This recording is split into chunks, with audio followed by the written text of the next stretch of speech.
మనం ఆలోచించాలి. ఈనాడు మనం ఎలా ప్రార్థన చేస్తున్నాం? నిజంగా దేవునికి అనుకూలంగా ఉన్నామా? క్రైస్తవులుగా జీవితం గడుపుతున్నామనే సంగతి మనం ఆలోచించాలి. ప్రేమ దేవుని పిల్లలారా, నిజంగా క్రైస్తవులుగా మనం జీవితం గడుపుతున్నామా, లేకపోతే మనం ఎలా బ్రతుకుతున్నాం? ఈ ప్రార్థన దేవుడు ఆలకించడానికి ఇష్టంగా ఉన్నాడా? దైవభక్తుడు అయ్యి ఉండి దేవుని చిత్తం జరిగేస్తున్నట్టు వారిని మనం ఆలకించడానికి సిద్ధపడుతున్నాడు. పాపి మనం ఆలకించట్లేదు అన్నాడు. ఎంతగా పాపులుగా జీవితం గడుపుతున్నామా, దుర్మార్గులకు బతుకుతున్నామా, దుర్నీతి పరులుగా బతుకుతున్నామా, లేదా నిజంగా క్రైస్తవులుగా దైవభక్తి కలిగి ఉన్నామా? నేనేమంటున్నానంటే, లోకంలో మనుషులందరూ మనం ఆలకిస్తున్నాడండి, లేకపోతే వాళ్ళకి ఎందుకు మంచి జరుగుతుంది అంటున్నాను. మంచి జరుగుతుంది కానీ లోకంలో మనుషులు కూడా ప్రార్థన చేస్తున్నారు. మంచి జరుగుతుంది అంటే దాని అర్థం ఏంటి? మంచి జరుగుతుందంటే దాని అర్థం ఏంటి? వాడు ప్రార్థన చేస్తే ప్రత్యేకంగా అనేకమైన మంచులు జరుగుతున్నాయి సమాజంలో. నేనేమంటున్నానంటే, భౌతిక సంబంధమైన మేలు దేవుడు ప్రతి ఒక్కరికి అనుగ్రహించేవాడే. సూర్యుడు ఉదయించేది ఎవరి మీద ఉదయిస్తాడు? ఎవరి మీద? అందరి మీద. అంటే లోకమా అంతా అంటే మంచోడి మీద, చెడ్డోడి మీద. వర్షం కురిసి దేవుడి మీద, మంచోడి మీద. ఆస్తి పెరిగిద్ది ఎవరికి? మంచోడికి, చెడ్డోడికి. అలాగే ప్రత్యేకంగా రోగం తగ్గిద్ది ఎవరికి? మంచోడికి, చెడ్డోడికి. భౌతిక సంబంధమైన దీవెనలు ఏం చేస్తాడు అన్నమాట దేవుడు? ఏం చేస్తాడు? ప్రతి ఒక్కరికి అనుగ్రహించబడి ఉన్నాడు. కాబట్టి నేనేమంటున్నానంటే, ఆత్మ సంబంధమైన దీవెన ఒక మనిషి తమ పాపాన్ని విడిచిపెట్టేటట్టుగా, ఒక చెడుతనాన్ని విసర్జించేటట్టుగా, ఒక దుర్మార్గుడు తన దుర్మార్గతను మానేటట్టుగా చేయగలిగేది అద్భుతమైన క్రైస్తవ ప్రార్థన మాత్రమే. దేవుడు మనుషుని హృదయాన్ని మార్చగలిగిన వాడు, కఠినమైన హృదయాన్ని మార్చగలిగిన వాడు, మెత్తన హృదయంగా చేయగలిగిన వాడు, పాపి తన పాప జీవితాన్ని మార్చగలిగిన వాడు, పరిశుద్ధంగా బ్రతకగలిగేటట్టు చేయగలిగిన వాడు క్రైస్తవుడు. ప్రత్యేకంగా ప్రార్థిస్తే దేవుడు అని మొరాలకించి సమాజంలో శాంతి సమాధానాలను నెలకొల్పేటట్టుగా చేయగలిగిన వాడు. కాబట్టి యెషయా గ్రంథం 59వ అధ్యాయం 1వ వచనంలో మాట్లాడిన మాట ఈ విధంగా రాబడింది. యెషయా గ్రంథం 59వ అధ్యాయం 1వ వచనం. ప్రియమైన దేవుని పిల్లలు జాగ్రత్తగా ఆలోచించాలి. ఈనాడు ఒక క్రైస్తవుడి గుండి ప్రార్థన చేస్తున్నావా, లేకపోతే లోకస్తుడి గుండి ప్రార్థన చేస్తున్నావా? దైవభక్తుడై ఉండి ప్రార్థన చేస్తున్నావా, లేకపోతే ప్రత్యేకంగా దేవునికి శత్రువుగా ఉండి ప్రార్థన చేస్తున్నావా? ఆలోచించాలి. యెషయా గ్రంథం 59వ అధ్యాయం 1వ వచనంలో, రక్షింపనేరకుండినట్లు యెహోవా వస్త్రం గురచకాలేదు, విననేరకుండినట్లు ఆయన చెవులు మందం కాలేదు. మీ దోషములు మీకును మీ దేవునికి అడ్డంగా వచ్చిన తర్వాత ఆయన ముఖమును మరుగుపరచను కనుక ఆయన ఆలకింపక ఉన్నాడు. ఎందుకు ఆలకించట్లేదు మనుషులు ప్రార్థనని? ఆలకిస్తాడా? ఎవరు ప్రార్థన పెడతా ఆలకిస్తాడా? మరి ఎందుకని? నేను ప్రార్థన చేస్తే నాకు మంచి జరిగిందండి, మా పాస్టర్ గారు ప్రార్థన చేస్తే మంచి జరిగిందండి, మా పాస్టర్ గారు ప్రార్థన చేస్తే మంచి జరగట్లేదండి. ఒకప్పుడు మంచి జరిగింది, ఒకప్పుడు మంచి జరగలేదు. ఏంటిది వాస్తవానికి? నేనేమంటానంటే, భౌతిక సంబంధమైన దీవెన ఏ వ్యక్తి ప్రార్థన చేసుకున్నా, దొంగడు ఏమనుకుంటాడు తెలుసా? ఏమనుకుంటాడు? దొంగతనాన్ని పోతా ఆయన రోజు 10,000 దొరుకుతున్నాయి, ఇప్పుడు ఒక 30,000 దొరికితే బాగున్నా ప్రార్థన. వాడు పోయాడు అనుకో, ఆ రోజు ప్రత్యేకంగా వాడు దొంగతనం బాగా చేసి 30,000 సంపాదించుకున్నాడు అనుకో, దేవుడు ఇచ్చాడు అనుకుంటాడు. వాడు చేసిన దొంగతనం చేయబట్టే దొరికినాయి, కానీ దేవుడు ఇచ్చాడు అనుకుంటాడు. నేనేమంటానంటే, ప్రేమ దేవుని పిల్లరా, లోకంలో దేవుని ఎరగని వాళ్ళు కూడా ఎకరెకరాలు పొలాలు కొంటున్నారు. దేవుని ఎరిగిన వాడికి ఒక ఎకరం కూడా లేదు. నేనేమంటున్నానంటే, భౌతిక సంబంధమైన దీవెనల్ని ప్రత్యేకంగా దేవుడు ఆస్వాదిస్తున్నాడు, మేము మొరపెడితే దయచేస్తున్నాడు అనేది కాదు వాస్తవానికి. నేనేమంటున్నానంటే, పాపమును విడిచిపెట్టి పరిశుద్ధుడిగా జీవించగలిగే అద్భుతమైన జీవితము క్రైస్తవుని జీవితం. దొంగతనం చేసిన వాడు దొంగతనం మానేశాడు, పరిశుద్ధుడిగా బతుకుతున్నాడు, అది క్రైస్తవుని జీవితం. వ్యభిచారం చేసే మనిషి వ్యభిచారం చేయటం మానేసి తన భర్తతో, తన భార్యతో అన్యోన్యంగా జీవితం గడుపుతున్నది పరిశుద్ధమైన జీవితం, అది క్రైస్తవ జీవితం. కాబట్టి క్రైస్తవుడికి దేవుడి ఇచ్చిన అంతస్తు ఏంటన్నమాట?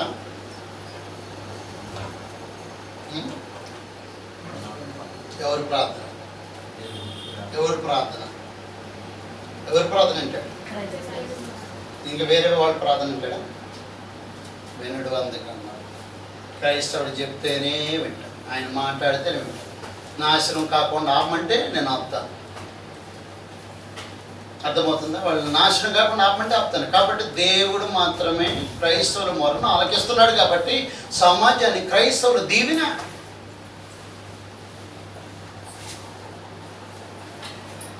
వాళ్ళు హాని చేసేవాళ్ళు కాదు, వాళ్ళు తిరుగుబాటు చేసేవాళ్ళు కాదు.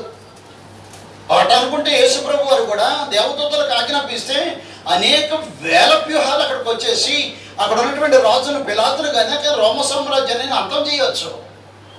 ఆయన మన ప్రభువు ఆయన ఎలాగ దీనుడై తన ఎలాగ గొర్రె బొచ్చు కత్తిరించమని ఎదుట మౌనంగా ఉందో ఆ విధంగా మౌనంగా ఉండేవాడు క్రైస్తవుడు అయిన కారణం వాడిని మొరను ఆలకించగలిగే అద్భుతమైన శక్తి అని ప్రార్థనలో ఉంది. అది మాత్రం దేవుడు ఆలకిస్తాడు. పాపలు మనవి ఆలకించడు. పాపలు ప్రార్థన చేస్తూ దొంగతనంలో మేలు జరిగింది, మరి అది అట్ట మేలు కాదు, అది మేలు కదా. భౌతికమైన సంబంధమైన దీవెనలు దేవుని దీవెనల వలన వస్తాయి, దేవుడు ఆశ్రయిస్తే వస్తాయి, అవి దేవుడు అనుగ్రహిస్తే వస్తాయి. కానీ ఆ భౌతిక సంబంధమైన దీవెన చుట్టూ తిరిగేటువంటి పరిస్థితి క్రైస్తవుడిది కాదు. ఏం చేస్తాడో తెలుసా? లోకంలో ఏ మనిషి నశించిపోకూడదని ప్రార్థన చేసేవాడు క్రైస్తవుడు. ఏ వ్యక్తి దేవుని ఉగ్రత పాత్రలు కాకూడదని ప్రార్థన చేసేవాడు క్రైస్తవుడు. ప్రతి మనిషి సుఖంగా సౌఖ్యంగా క్షేమంగా ఉండాలని ప్రార్థన చేసేవాడు క్రైస్తవుడు. కాబట్టి క్రైస్తవుని ప్రార్థన దేవుడు ఆలకిస్తాడు. అందుకే నువ్వు ఒక క్రైస్తవుడిగా జీవితం గడపాల్సిన అవసరం. నీ ప్రార్థన ఆలకించడానికి దేవుడు సిద్ధంగా ఉన్నాడు. అబ్రహాం ప్రార్థన ఆలకించాడు. ఈనాడు నీ ప్రార్థన ఆలకించడానికి సిద్ధపడుతున్నాడు. ఎందుకంటే ఎవరు నశించిపోకుండా జీవితం గడపగలిగేటట్టుగా నువ్వే చేయగలిగిన. దేశాల మధ్య యుద్ధం జరుగుతుంటే మనుషులు ప్రాణాలు పోతుంటే చూసి ఆనందపడే జనులు లేకపోలేదు సమాజంలో. అటు ఎంతమంది చచ్చారు, ఇటు ఎంతమంది చచ్చారు, ప్రత్యేకంగా బెట్టింగ్ పెట్టుకుని బ్రతకనేటువంటి మనుషులు లేకపోలేదు సమాజంలో. కానీ క్రైస్తవుడు లెక్క నాయనా వారి మధ్య శాంతి సమాధానం నెలకొల్పండి. ఏ ఆత్మ నశించిపోకూడదు, ఏ ఆత్మ చచ్చిపోకూడదు, నరకానికి పోకూడదు అని ప్రార్థన చేసి మనుషుల యొక్క సుఖాన్ని సౌఖ్యాన్ని నెమ్మదిని కోరుకుని దేవుని సన్నిధిలో వేడుకుని దేవుని సహాయాన్ని పొందగలిగిన వాడు క్రైస్తవుడు. వాళ్ళకు మొరనే నేను ఆలకిస్తానని చెప్పగలుగుతున్న గ్రంథం చెబుతున్న కారణాన ఆ విధంగా క్రైస్తవుడు దేవుని దృష్టిలో ఉన్నతమైనవాడు. కాబట్టి దేవుడు క్రైస్తవుల మొరనే ఆలకిస్తాను అని చెప్పిన కారణాన దేవుడు క్రైస్తవుడికి ఎంతో ఉన్నతమైన స్థితిని అనుగ్రహించినట్టుగా గ్రంథం తెలియజేసింది. ప్రత్యేకంగా క్రైస్తవుడు దేవుని ఇంటివాడు. ఎవరింటివాడు? దేవుని ఇంటివాడు. దారిని పోతున్నాము, ఒక అద్భుతమైన ఇల్లు కనపడింది. దాని రూపమే కళ్ళకు వింతగా ఉంది. అబ్బో ఇంట్లో ఉన్నవాళ్ళు ఎంత ధనికులో, ఎంత కోటేశ్వర్లో, ఎంత మహనీయులో. ఎందుకంటే ఆ ఇల్లే అట్టు ఉంటుంది అనమాట, ఆ ఇల్లే అట్టు ఉంటుంది. కానీ క్రైస్తవుడు ఎవరింటి వాడంట? దేవుని ఇంటి వాడు. అంటే ఏంటి దాని అర్థం? ఎవరితో సహాయం చేస్తారు? అంతలో మీ బంధువులు ఒక ఆమె అంత గొప్ప ఇంట్లోకి అడుగు పెడుతుందంటే అబ్బా ఎవరు అక్కడ పాత్రం ఏంటి అన్నాడు. నాకు తెలిసినమ్మా, మా పెద్దమ్మే, మా పెన్నమ్మే అందనుకో. ఎవరికి విలువ వచ్చింది ఇప్పుడు? మళ్ళీ ఇందాక ఆటోలో ఏమైనా పెద్దగా పట్టించుకోవాలా. కానీ ఆ జమీందారు గారి ఇంట్లోకి వెళ్తున్నటువంటి ఈమె లోపలికి వెళ్తుంటే ఆమె మా పెన్నమ్మ, మా బాబాయ్ లేదా మా పెద్దమ్మ అని చెప్పగానే ఏమకి ఈ ఆటోలో దిగినామకి ఎంత విలువ ఉంటుందో. ఉండదా? అప్పుడు దాకా తెలీదు. ఆమె జమీందారు గారి చుట్టమని సంగతి తెలియదేమో. ఆటోలో కూర్చుంది. కానీ జమీందారు గారి ఇంట్లో చుట్టమని సంగతి తెలిస్తే ఇప్పుడు ఏం జరుగుతుంది అన్నమాట? ఎంత విలువిస్తాం. మళ్ళీ తిరిగి వచ్చేటప్పుడు అదే ఆటో ఎక్కిందనుకో, అబ్బా కొంచెం సర్దుకు ఈ అప్పన కూర్చొని చెక్క మీద వదిలేమా, ఇది సీట్లో కూర్చోండి. ఎక్కడి నుంచి వచ్చింది విలువ? జమీందారు గారి ఇంట్లో చుట్టామనే సంగతి తెలిసిన తర్వాత విలువ వచ్చేసింది. ఈనాడు ఒక క్రైస్తవుడు ఏమైనాడు అనమాట? దేవుని ఇంటివాడై ఉన్నాడు అనేది గ్రంథం చెప్పే ఎఫెసీయులకు రాసిన పత్రిక 2వ అధ్యాయం 9-19 వచనంలో మాట్లాడబడింది. ఎఫెసీయులకు రాసిన పత్రిక 2వ అధ్యాయం 19వ వచనంలో, కాబట్టి మీరిక మీదట పరజనులను పరదేశంలో ఉండక పరిశుద్ధులతో ఏక పట్టణస్థులను దేవుని ఇంటి వారు అయి ఉన్నారు. ఎవరింటి వాళ్ళు? దేవుని ఇంటి వాళ్ళు. దేవుని ఇంటి వాళ్ళు అంటే దేవుడు ఏమై ఉన్నాడు? అందుకే దేవుడు ఏమై ఉన్నాడు? ఆకాశమును, భూమిని, సముద్రం, అందున్న సమస్తమును సృజించిన జీవము గల దేవుడు అయి ఉన్నట్టుగా మాట్లాడేసింది. కాబట్టి ఇప్పుడు నువ్వు ఎవరింటి వారి వాస్తవానికి? దేవుని ఇంటి వారని దేవుడు ఏమై ఉన్నాడు? గ్రంథం ప్రకారంగా దేవుడు ఏమై ఉన్నాడు? కొరింథీయులకు రాసిన మొదటి పత్రిక 8వ అధ్యాయం 6వ వచనంలో, ఆకాశమందైనను భూమి మీదనైనను దేవతలను బట్టి ఉన్నను మనకు ఒక్కడే దేవుడు ఉన్నాడు, ఆయన తండ్రి అయి ఉన్నాడని చెప్పేశాడు. కాబట్టి తండ్రి, దేవుడు తండ్రిగా ఉన్న ఇంటిలో నీవు ఆయనకి ఒక కుమారుడుగా, ఆయనకు ఒక కుమార్తెగా జీవితం గడిపేవాడే క్రైస్తవుడు. భూమిని ఆకాశమును, ప్రత్యేకంగా ఆకాశం నా సింహాసనము, భూమిని నా పాదపీఠం అన్నటువంటి దేవుని యొక్క ఇంటి వరకు ఉన్న వాస్తవానికి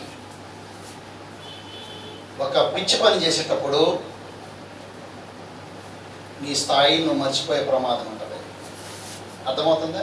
నా మాట మీకు అర్థమవుతుందా? ఏదైనా చెడ్డ పని చేసేటప్పుడు మన స్థాయిని వదిలిపెట్టి ప్రవర్తిస్తాం. నీ స్థాయి ఆ పిచ్చి పని చేసే స్థాయి కాదు. అర్థమవుతుంది? మన స్థాయి క్రైస్తవుడైన స్థాయి. క్రైస్తవుడు అంటే ఏంటిదని అర్థం? తండ్రి అంటే దేవునికి తగిన కుమారుడు, కుమార్తె అని అర్థం. దేవుని ఇంటి వారు వాస్తవానికి ఏముంటాయి? వాస్తవానికి దేవుని ఇంట్లో ఏముంటుంది? వాస్తవానికి దేవుని ఇంట్లో అండి. ఇప్పుడు ఉన్నాను నేను ఇక్కడ కాసేపు ఉంటాను. నాకేమనిపిస్తుంది ఇప్పుడు? నీకేమనిపిస్తుంది ఇప్పుడు? ఇంటికి పోతే ఎట్లా అనిపిస్తుంది? ప్రశాంతంగా విశ్రాంతి తీసుకోవచ్చు. ఎంతసేపు అని కూర్చుంటా, చక్కగా ఇంటికి పోతే కొద్దిగా పడుకోవచ్చు, విశ్రాంతి తీసుకోవచ్చు. నీ భౌతికమైన ఇంట్లోనే నీకు అంత విశ్రాంతి ఉంటే దేవుని ఇంట్లో ఇంకెంత విశ్రాంతి ఉంటుందో.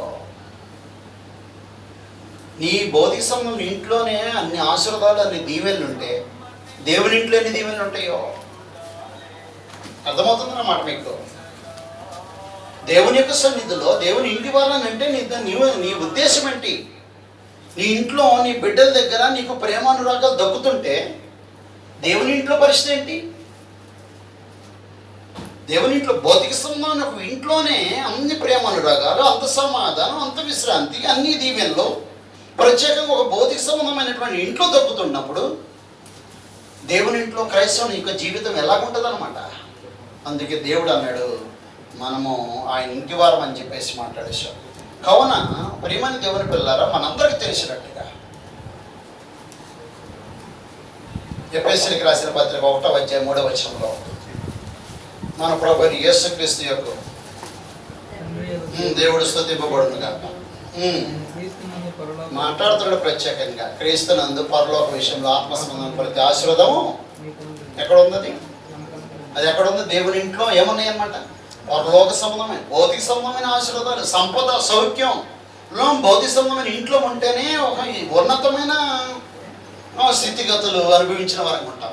అలాంటి దేవుని ఇంట్లో ఏమున్నాయి? పరలోక విషయంలో ఆత్మ సంబంధం ప్రతి ఆశీర్వాదము దేవుని ఇంట్లోనే ఉంది. అది ఎవరి మధ్య ఉంది? క్రైస్తవుల మధ్య ఉంది.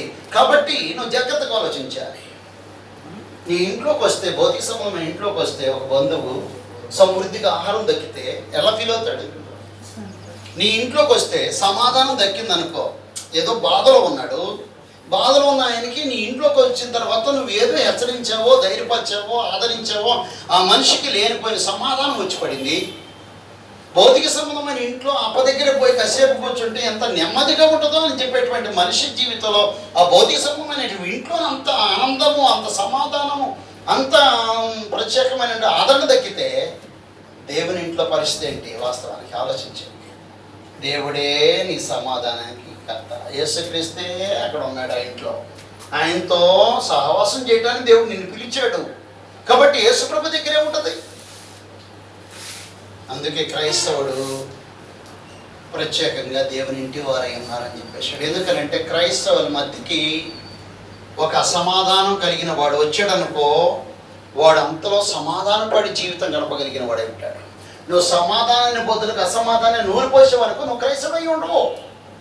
నువ్వు క్రైస్తవుడై ఉండవు అనమాట. భార్య భర్తలు ఇద్దరు గొడవడుకున్నారు. గొడవడుకున్నటువంటి ఈ భార్య భర్తలు ఇద్దరు